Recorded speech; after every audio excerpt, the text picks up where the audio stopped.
Hi everyone, welcome back to Crime Siren, your go-to channel for uncovering the darkest truths behind the headlines. I am Nenika and today we are diving deep into a case that's shaking the nation, the Palghar human trafficking horror. This isn't just a story, it's a nightmare that exposes the underbelly of organized crime, child exploitation. As the failures that allow such crime to happen, a 12-year-old girl trafficked across borders, exploited by over 200 men in just 3 months, 16 arrests, and for the first time, the invocation of powerful new law. Stick with me as we break it all down step by step. Your discretion is advised. This is heavy stuff. Let's start from the beginning. Our victim, we call her A to protect her identity, was just 12-year-old, a Bangladeshi girl from modest family. She had recently finished her 7th standard exam and was gearing up for the 8th grade. But like many kids, she struggled with her studies.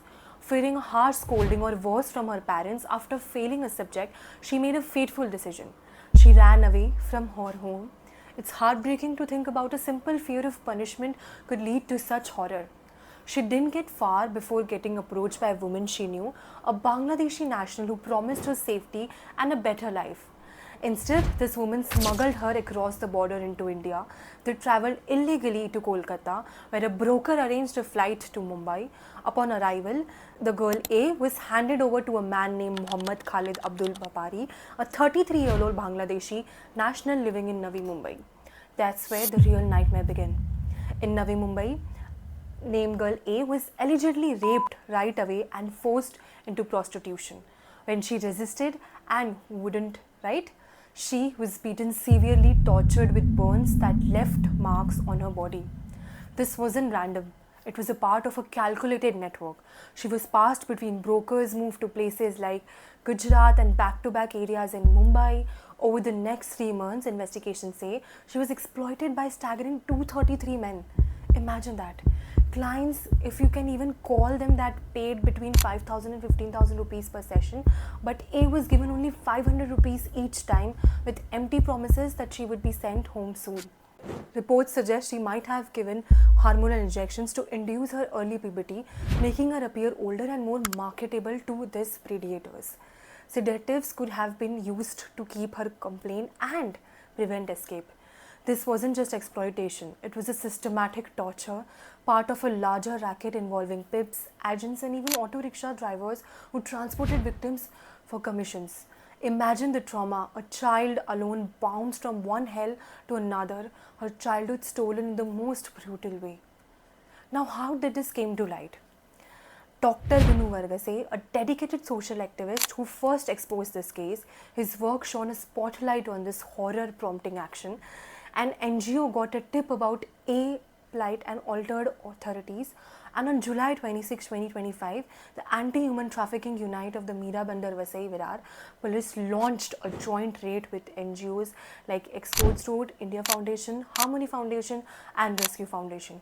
They stormed a flat in Nagaon, Palghar district and rescued not just A but 5 victims in total, including 3 other girls and some Bangladeshi nationals too. Girl named A and others were taken to safety, the Rescue Foundation in Kandivali, where they've received care and counseling. But the rescue was just the start. Police Commissioner Niket Kaushik and DCP Sandeep Godfode personally supervised the probe, vowing to dismantle the entire network. The arrest came fast and furious. 16 people have been nabbed so far, including 9 Bangladeshi nationals and 4 pimps from Gujarat key players. Muhammad Khalid Abdul Bapari, the initial handler, Priteban Mohid, a 37-year-old agent, and her brother, Niket Patel, 35-year another broker, Jubrar Harun Sheikh, 38, Shamim Ghaffar Sardar, 39, Ruby Bapari, 21, Ujjwal Kundu, 35, Praveen Kundu, 32, Sohail Sheikh, 23, and even an auto rickshaw driver who pimped out victims for cuts. More arrests are expected as the investigation uncovers the full web. This racket spanned Maharashtra, Gujarat, and possibly Karnataka and Pune too. Legally, this case is groundbreaking. It's one of the first in India to involve Section 11 of the Bharatiya Nyaya Samiti (BNS), which targets organized crime and replaces the old Maharashtra Control of Organized Crime Act (MCOCA). Combined with the POSCO Act for child sexual offences, it's a powerful combo aimed at delivering swift justice. Activists like Triveni Acharya from Rescue Foundation and Abraham Mithai from Harmony Foundation are pushing for the strictest charges, emphasizing that all 233 exploiters must be traced and prosecuted.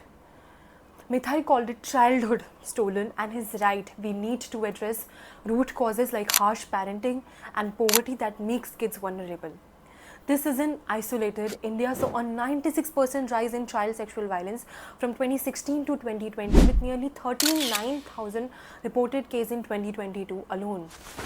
Conviction rates, a dismissal 3%, many go unreported due to fear and broken system. Bangladesh-India trafficking is rampant, with networks smuggling vulnerable people for labor and sex.